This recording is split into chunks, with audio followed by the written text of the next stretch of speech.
It's like we got a ceiling joining us. Oh, there's a head. All right. How's that? Not bad. Do I need to put a towel on my head to get rid of the glare? It would help.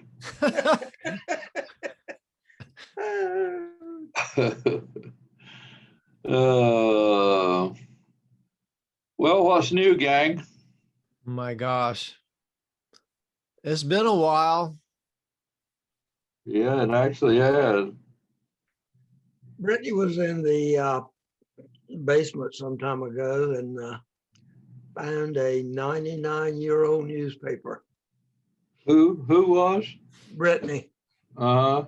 As much as I've been down there in that same area, I never saw it. But In your basement. yeah, 99-year-old newspaper. From a previous owner. Oh yeah, somebody else. Yeah, I'm not quite there yet. How can you tell that? Or maybe not, who knows? And what did it say? Oh, I don't know. It was sort of brittle. I've got it up here. Maria tried to go through it very carefully, but I was hoping there's some way of steaming it and softening it up, but so I could look through it more, but I haven't done it. So what's going on with you, Reg? Oh, let's see. Monica and I are getting out a little bit, but we're still worried, but we've gotten our shots. And so we just got back last night from Paso Robles, which is about halfway between here and San Francisco. Oh, wow. And they have a special event up there that's been going on for some time called Sensoria. And what they have is the artist has put over half a square mile of the beautiful hills up there. This is in the wine country. And they put millions of lights on the hillside of different colors, and I think it's all solar powered. But at night, it's really an amazing scene. So and these things, they change colors gradually over time. And of course, different colors. And so that was pretty, we really enjoyed that. Bertie and one of her close friends, whose husband, which became a very close friend to us, he died about a month or 6 weeks ago. He was 94. But anyway, Bertie and Linda, the wife of the guy that died, met us up there, and so we had a pretty good time. And then we, of course, being in the wine country, we forced ourselves to have a little bit of wine, and we were kind of amazed. You've heard of Napa Valley, of course, and that's where everyone thinks the greatest wine is. But over the last 10, 15 years, Paso Robles has been expanding and getting a great reputation of the quality of their wines. And we found out that there are 250 wineries in that area. It's pretty, I keep asking myself, who in the hell's drinking all this wine? Well, that's like Delaware. Breweries are popping up everywhere around Delaware. Everybody's making a different kind of beer. Yeah, well, I guess that's telling us that's the most essential element in our environment. Yes. So anyway, we just spent, went up there Friday and came back yesterday. So we just spent one night there. And so I guess you may have heard damn fires just started when we came in town last night. We looked out across the mountains toward the ocean, and I have never seen a fire rage so intensely as what I saw yesterday. And that's I thought over they'd in settled down a little bit.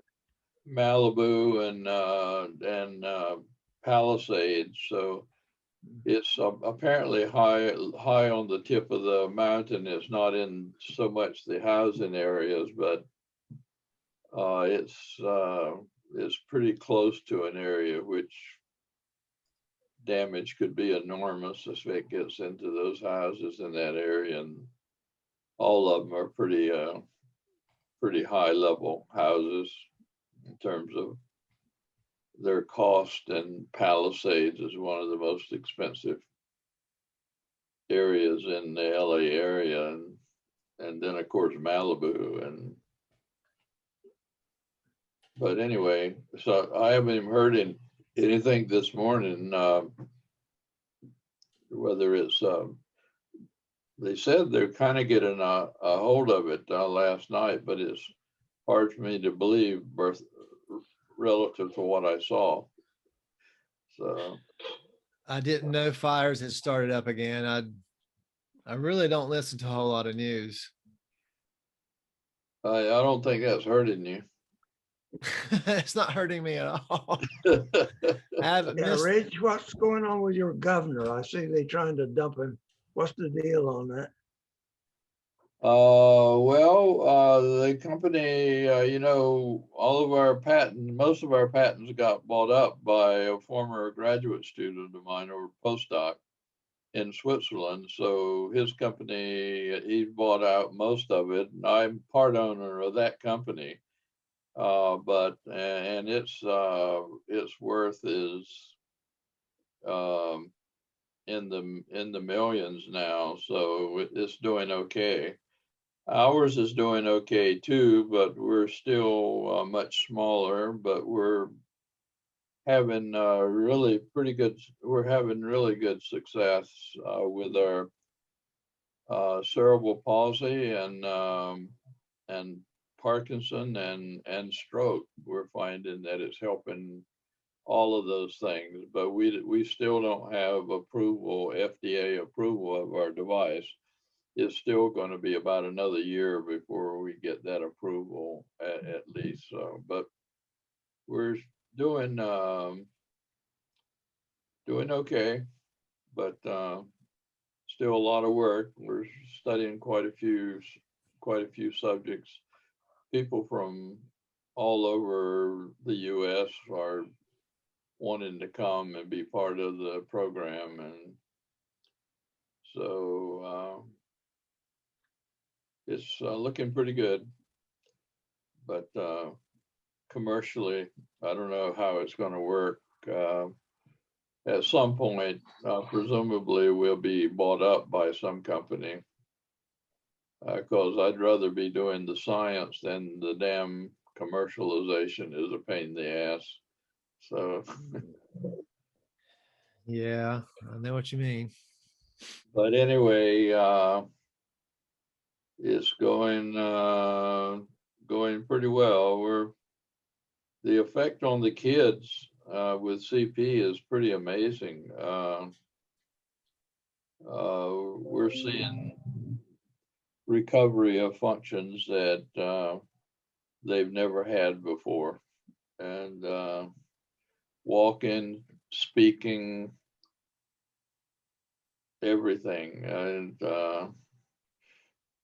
so we're trying to understand it, and we're still getting support from the family that basically owns a lot of the movie rights for 007. So they're still giving us, and they've actually invested in our company as well as donate money through the university. So we get somewhere between maybe an average of a couple of $100,000 a year from them. So, You working strictly from home? yeah, I have hardly been to. I've been to UCLA about 4 times in the last year, just for a few minutes. But we're starting. We've gotten approval. I'll have to go back and get approval for almost everything to restart. So we're getting restarted at UCLA, but also starting in a private clinic and getting some of our patients done there. Are you And still getting grants? Yes, a little bit. We are waiting. I thought we would know the day, but by the day, but I haven't. The NIH made a decision on Thursday, but we haven't heard, and that grant's worth, it's a 3-year grant worth a few $1,000,000. So that'll help us with the company to go ahead and do the clinical trials that help a lot. So we got some money, but it's not enough. But anyway, yeah, I still don't understand why people are not coming in with more money. There was an article that just came out from a billionaire from Australia that I had a conversation with, and he's in some financial magazine. There was an article, and he talked about our stuff because he went to one of my lectures 5 years ago when I was just starting the stuff in Australia. And so he got really interested, and then he gave the spinal cord injury group there in Australia about, I think he gave them, I think about 15 million. So takes a lot of money to do these human things. And the technology. So, Did you have any grandparents alive while you were, while you were still children? yeah, we had. I remember Papa. We called him Papa. That was Mom's dad in Messick. So he was the dad of Uncle Sam and Clyde and Hubbard and all that had 9 children. And Aunt Sally and so forth. Yeah, so I remember going over. We would go over there Sundays occasionally once we got to the point that we actually had a car. I remember him sitting on the front porch chewing tobacco. And Well, that's what I was going to ask. I couldn't remember if you even had any that were alive, but yeah, that was one of the questions Lily had for me one week was, did I have any vivid memories of grandparents? So I thought about, well, do you have any vivid memories of any of your grandparents? well, Buggie, you probably, what do you remember? You remember anybody besides Papa? I remember Papa sitting on that porch. Yeah, they seem to think he was not big at working. I don't know. I guess he worked on the water some. I remember he used to play a few musical instruments like maybe banjo or harmonica or something. Yeah. But he was not a fuzzy, warm grandfather, no. No. And no. Dad's, Papa Allen, I vaguely, I don't know him a lot. It's not like. I don't remember him at all. Oh, you don't? I think he probably passed away before I ever met him. Yeah, I didn't know him very well. Again, it's not like we had a loving friendship or anything. I mean, he was a nice guy and all. Well, and his first wife died young, so you wouldn't even have known her at all. No, I'd absolutely not. And what about your papa's wife, your grandmother? She was already. She died before I was born. So I think what I remember now is Mama saying Papa died more or less around the time I was born. I don't know if it was before or after, or does that ring a bell? I have no idea when he died. I would have said that he died before that, kind of well before you were born. Okay. I probably have it. I don't even know where it came from, but I have your mama's Bible here. It's got a lot of birthdays and. I don't remember, for example, when we moved from Cash Corner to Merritt. Well, I think I was probably about 11 years old.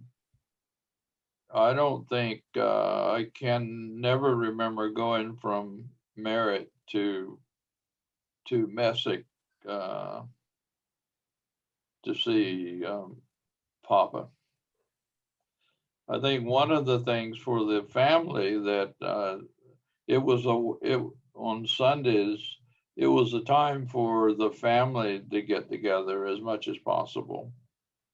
And I can remember when Uncle Sam was playing the harmonica or somebody playing the fiddle and out on the front porch, and we're going down there. Also, baseball was really big in the communities. Each community had a pretty good baseball team. Yeah, real good.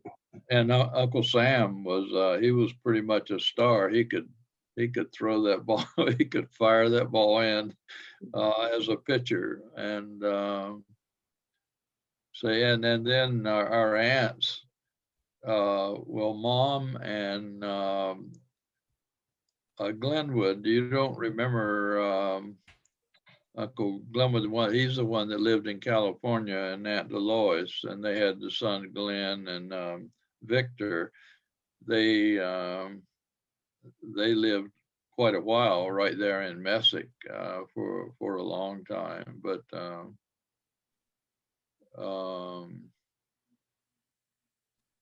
I forgot where I was going with that. But anyway, they were the brothers, and Aunt Sally would never. She was in New Bern. She never came down.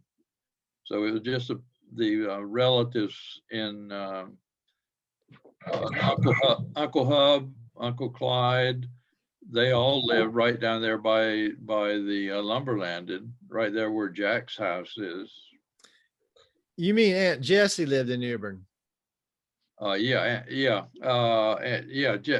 Jessie lived in New Bern, but she would.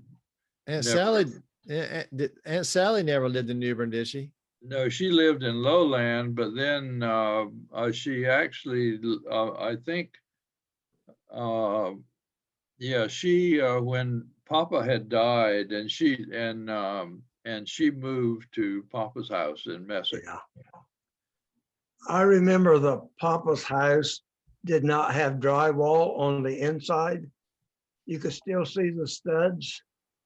It was only years later when somebody else lived there that I was there that they had put drywall on the inside. So you can imagine the wind howling through those walls.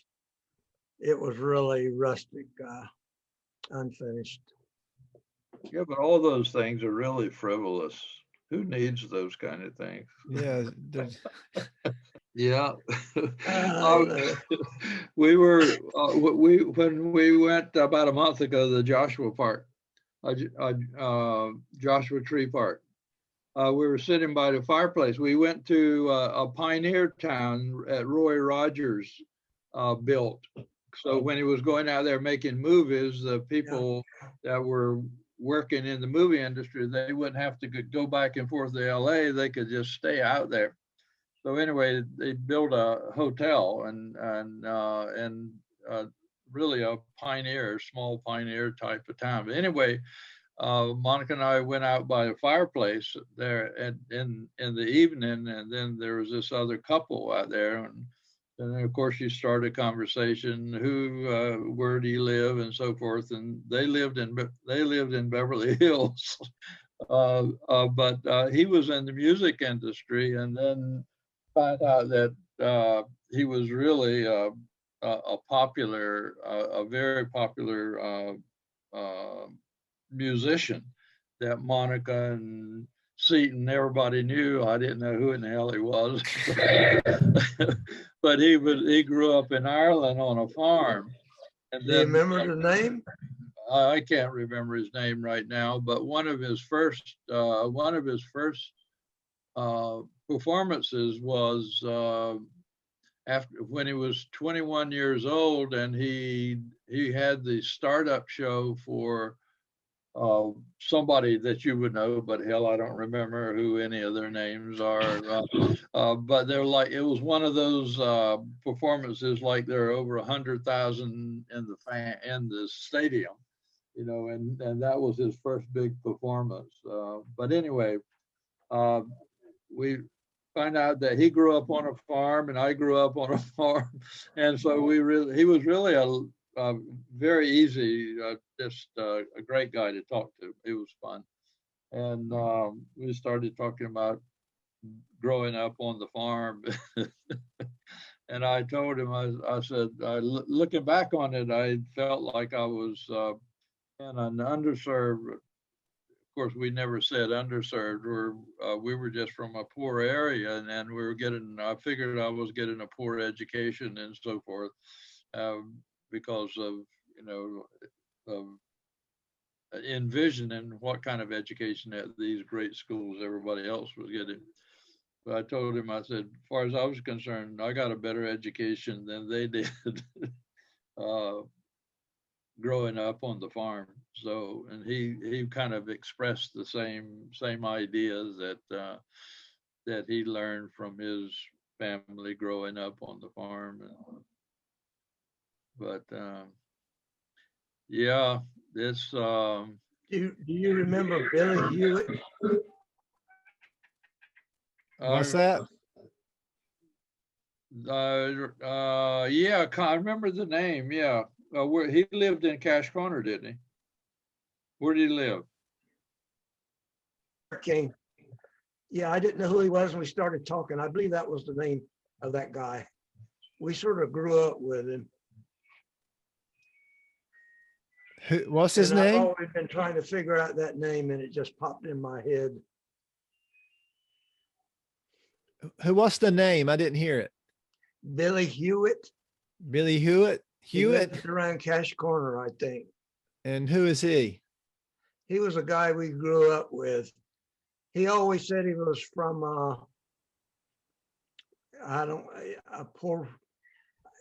remember how he put it. He said we were something like low class, poor white trash. That's what Right. he put it.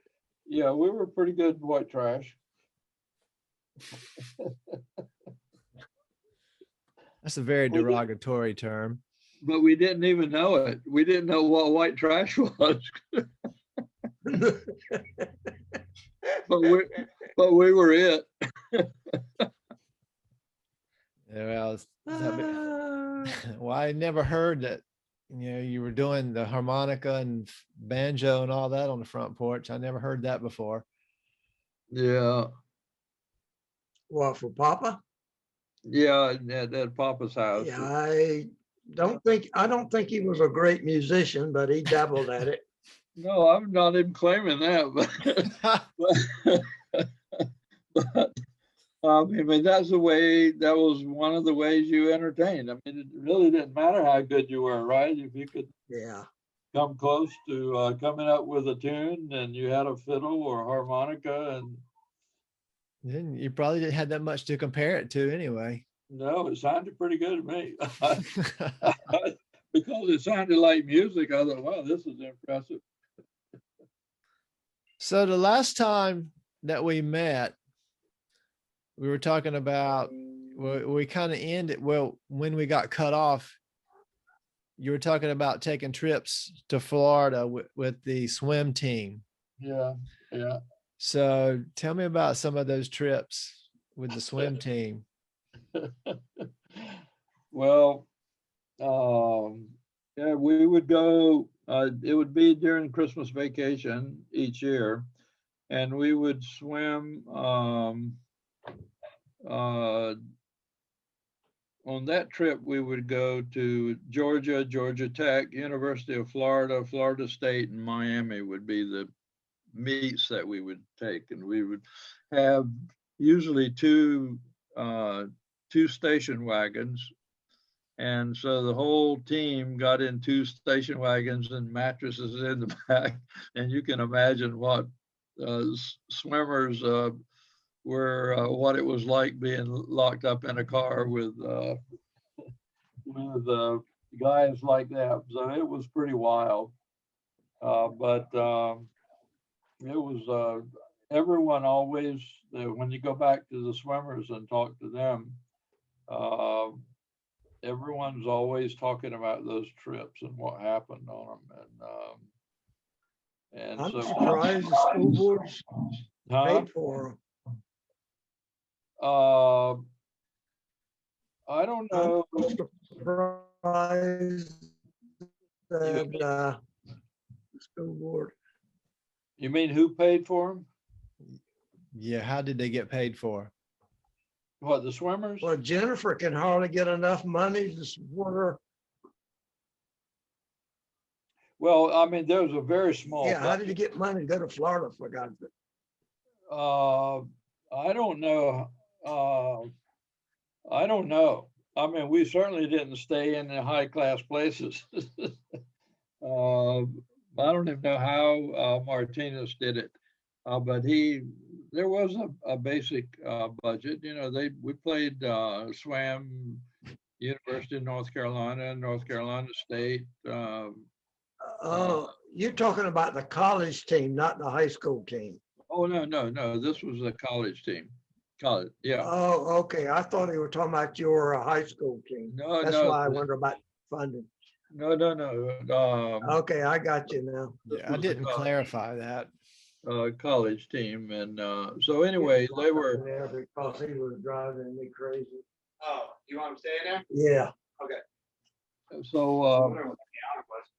but one, I remember one when we went to Miami at Coral Gables. I'd never seen anything as beautiful as as that. It was an outdoor swimming pool, and we had a meet, and it was very competitive. It was a fantastic meet, and we beat them. I mean, several races just at the end, just out tagged them. But and then after that, we or the next day before we left, we all went down to the beach and went swimming in the ocean. And I remember that we're out swimming, and then one of the swimmers started uh, trying to duck me or and just playing around, you know. And he was he was the sprinter, and he was really a strong guy. And but I'll never forget. Somehow, I don't know how in hell I did it, but I got a hold of him around the neck, and I started ducking one time after another. And I after that, I kind of gained a lot of respect for him from him because I was the manager, you know. So you know, people, you're just the manager thing, but he that kind of leveled things up with the guys. But anyway, we had a great time, and but the stories that you tell about what went on in the cars, the guys farting and all the other stuff that was going on, it was pretty rugged. So How many were in a car? I think there was it must have been about 6. Whoa. Yeah. So it was pretty tight. I think I maybe told you about this. This really stuck with me. Um, we went to one of the nightclubs there in Miami, and it was really you know I'd never seen anything close to that.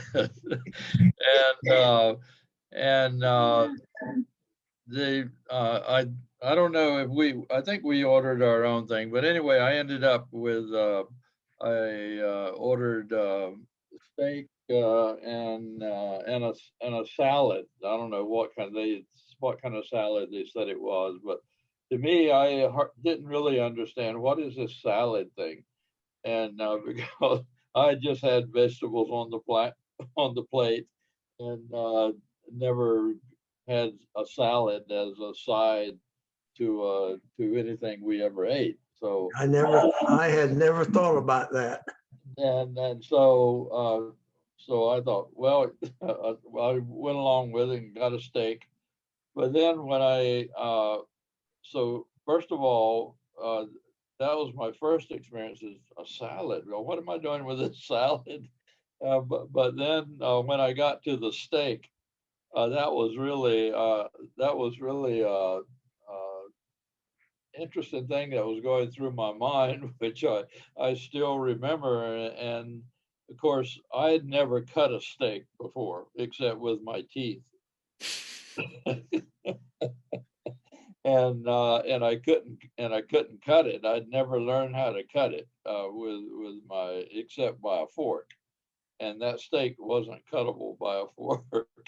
And so I was just sitting there trying to figure out how in the hell am I going to cut that steak.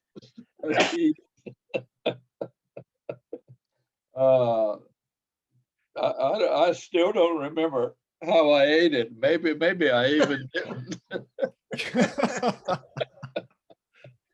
Well, I had never heard. That was a traumatic moment for me.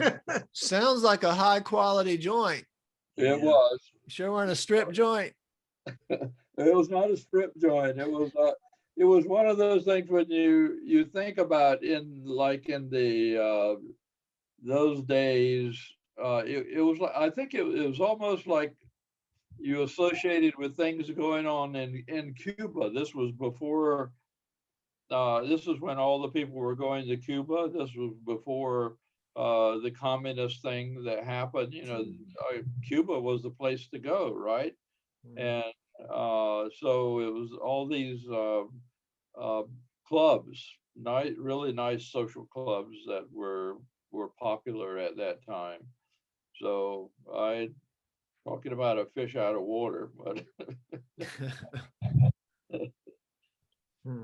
but then at that point I realized maybe I should try to figure out how I'm going to eat a steak. Well, I had never heard of a pizza until I was in Korea. I had never heard of one or eaten a pizza. I don't remember my first time seeing a pizza, but I didn't even know what it was. I remember the first time I remember eating in a public restaurant was when Mom and I were in New Bern. I think when I was going to the clinic there, we went into it was just across the street at the corner from Clark's drugstore. And that was like a small diner. I don't know what it is right now, but I thought that was really something to go out to a place and they bring you your food and you have to pay for it and all that. That was. I know where you're talking about. I think you told me about that before, and I don't remember the name of the place now, what it is now, but I think it used to be a pretty popular place. Like Yeah, I think it was. But just thinking of like growing up, I can't remember doing anything until I was probably 10 or 11 years old, except going to Wilmington when I had a couple of surgeries. But other than that, I can't remember going anywhere but New Bern occasionally. It was so Pamlico County was our environment. We had no car, and When did you get a car? oh, it was when we got to Trent, Merritt. We got a Dodge. I think it was. I bought that Dodge just before going into the Army. Dad come home one time and said he had a good deal on a car. So up in that, we just used farm trucks. Remember? That was Yeah. the first car. I bought it and then went in the Army. Never used it. I don't even know where we had it when we got back home. Yeah, well, I remember I remember it being. I don't remember running around in it very much, but it was a nice little car with fluid drive. I don't remember much about it.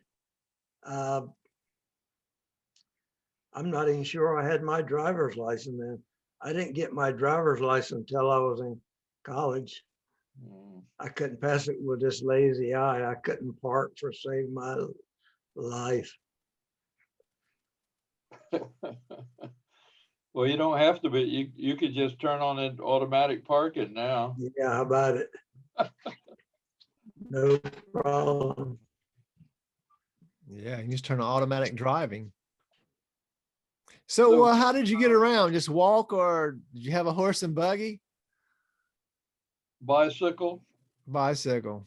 No, we had a truck. We always had a farm truck. Oh, but so you had a motor Always had a vehicle, you farm just truck. didn't have a car. I do remember using a, right. I remember with my dad driving around in a horse and cart in Cash Corner. I think it was Cash Corner. So did the farm truck come with the air conditioning by the holes in the floor where you could see the road? Probably. Yeah, I remember that. This was much earlier than that. Yeah, but I Yeah, can remember that. Yeah, what was interesting, you could learn to drive a truck and a tractor. That's how we learned to drive, is driving a tractor or a truck. The first tractor I drove was when we were at Hillary's or that other place in Cash Corner that was right down the road. McCotter's. McCotter's. Was Well, it McCotter's? No, we were at McCotter's, but we moved from McCotter's down the street or down the road.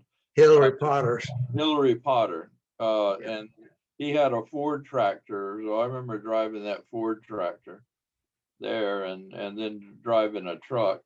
Because when Dad would take, he would always take the hands, we called them the hands, when he would take them back home after their day's work. They would sit on the back of the truck and Dad would pick me up and I could sit in his lap and start to steer the truck when we were taking the the hands around. So that's how I learned to drive. But do you remember Hillary Potter tried to cheat Dad out of everything he'd worked for that year? Absolutely, that guy was. I had more bad memories about that. I think we lived there only 1 year, didn't we? Yeah, 1 year. Yeah, that was the worst year of my life, I think. Uncle Hubbard living there drunk, sleeping with us, smoking in bed. Yeah. Yeah. I remember he used to do some trapping and he had some wildcats.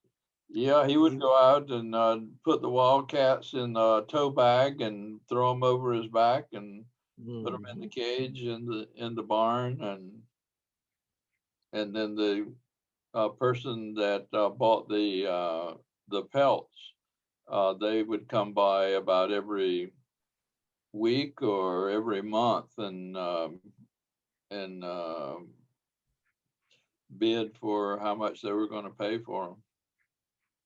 But then there was one is for the fur, but when he was going out and catching the animals alive and putting them in the cage, that's where wildlife wanted those, and they would buy those and then move them to some other area that where they were trying to restore presence.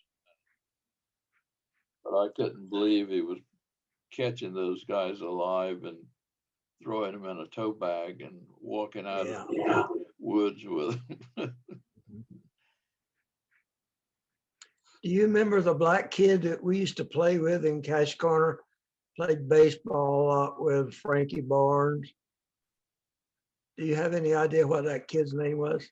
We didn't think anything about playing with a black kid back then, but I can't remember his name. I have no idea. Yeah, Well, you might have been young. Yeah, I don't remember him. Okay. But that's not exactly what I remember. I remember when you were playing, and I was not quite old enough.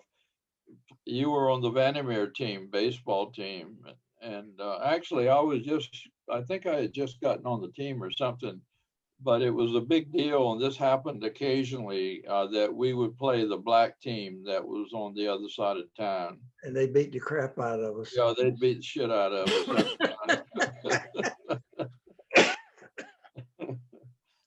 So it was pretty segregated. But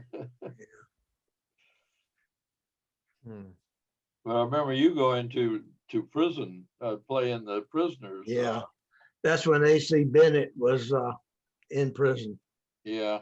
He and that Yoakley, was that what was the guy he went in with or was in with? Yeah, I know there was another guy, but I remember I think his name was Yoakley or something like that. Yeah. And then AC escaped and made a little game out of it. You remember that? I used to say we ought to write a book about AC. He would leave notes on state police windows saying we watched TV through your window last night. And they were on the lam for a long time before they caught them. What was he in jail for to start with? Larceny? Stealing jewelry. He went into jewelry and looked at some of it. And when the guy left, they took off with the jewelry.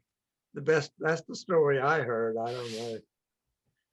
Now he got out of prison because he had cancer. He was in some trials for, cancer, and a sister got him out, I think. And his family completely disappeared while he was in there. He went to a lot of problem tracing down his family. In the meantime, he married that much younger girl. So when you were playing at the prison, you played inside the prison, is that right? I was thinking we played outside. I don't remember the details much. We only played a few games, and I'm sure AC Bennett's the one that set them up. So I was wondering whether it was inside or outside. I don't remember playing inside with walls or anything like that. I think we played outside, and I think that's when they finally escaped. They got into cornfields there during one of those games and took off. I mean, I used to think it would make the greatest book and movie if somebody would sit down and write the story of his life. They used to foul off baseball in the cornfields, and he would go collect them. And we used to tease him about selling baseball by the bushel. 'Cause, he was sort of known for that. But then we got that baseball bat his dad carved out by hand, I think. You remember the club? We talked about that before. I remember that bat, yeah. Yeah, that was some stick. Not that big around. Yeah, it was a club. I remember that.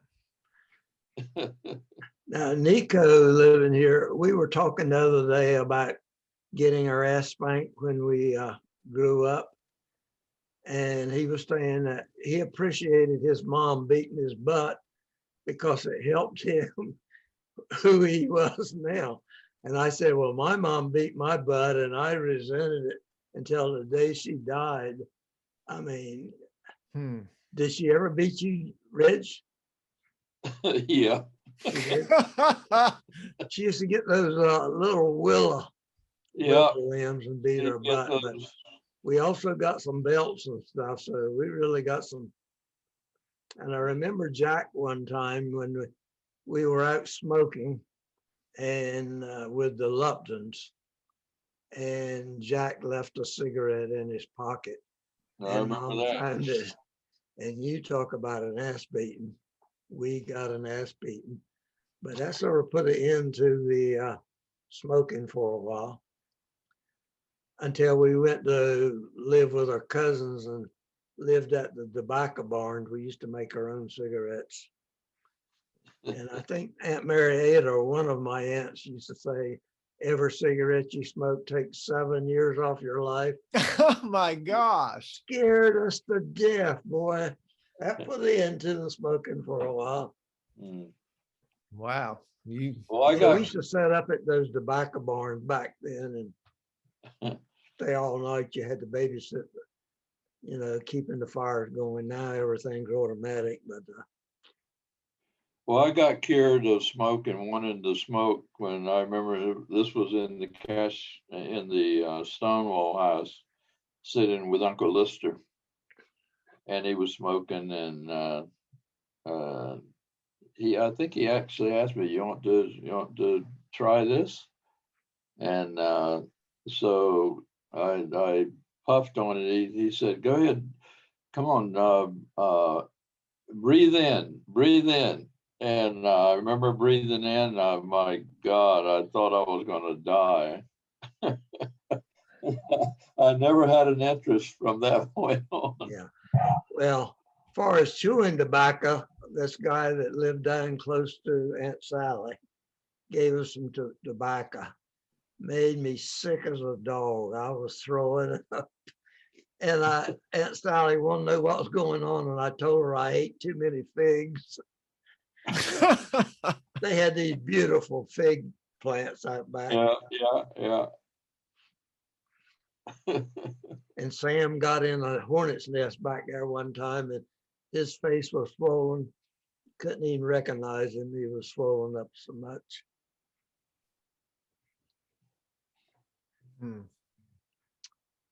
I'm trying to think of the name of the guy that gave us the tobacco. Was it a pot? Was he not a potter? Can't remember the name. So did Uncle Lister egg you on about trying that cigarette on purpose to get you so you would never want to smoke, or was he really trying to encourage you? I still don't know. That's a good uncle. Yeah. Well, we used to smoke what they called rabbit tobacco. You remember that, Reg? Kind of, but what was it? They had this weed. It would dry up, and we would crush it up, make a cigarette. Tasted god awful. I don't know why we did it. Because we didn't have any tobacco to make it out of, I guess. But trying to be a dog. Because everybody else. Rabbit tobacco was some bad smoking, I can tell you that. See, one possibility, Uncle Lister just wanted me to grow up like him. Yeah, that was an encouragement. So something I hadn't thought about in a long time is when you made that trip to LA for that TV show back in the 80s from Delaware. What It was do you a remember 70, that? I think it was 76. It was called Way Out Games. And we took Really? 3 guys and 3 girls out there to participate in that. It was at Magic Mountain. Reggie and his family came out the last night. We enjoyed that. But the boys, I had a couple of black boys, and they wanted to get back to where we were staying. We were staying at some college dorm, and they got to be such a pain in the ass. I just chewed their ass out, because you would think they had never been out of Milton before, and they did not stop complaining the whole damn time we were gone.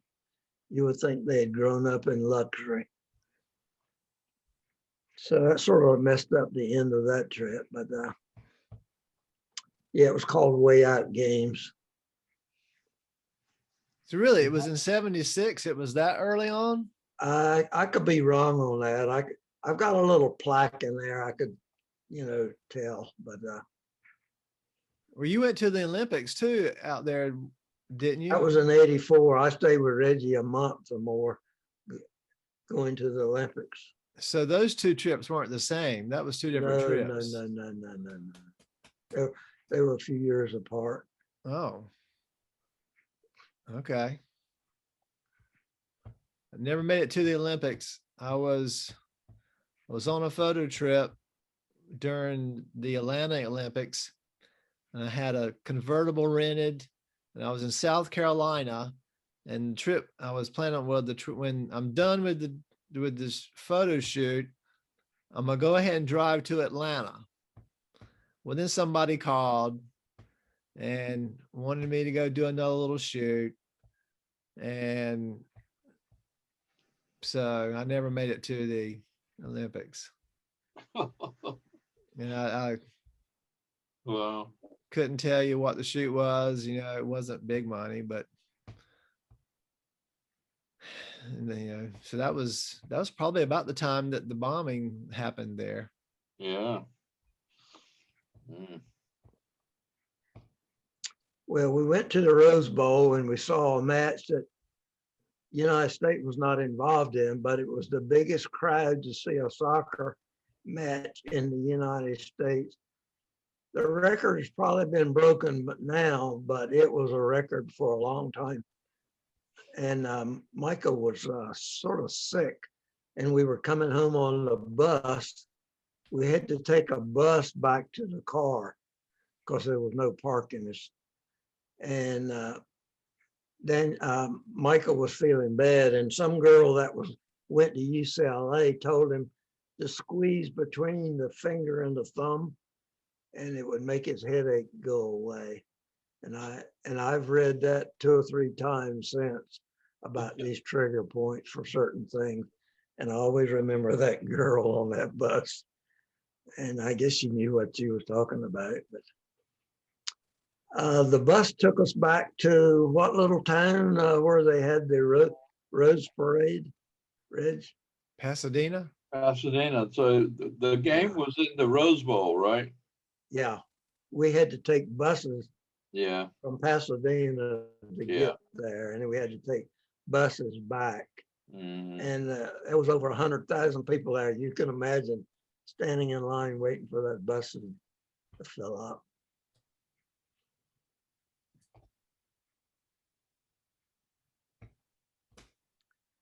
Yeah, I remember going to the track meets and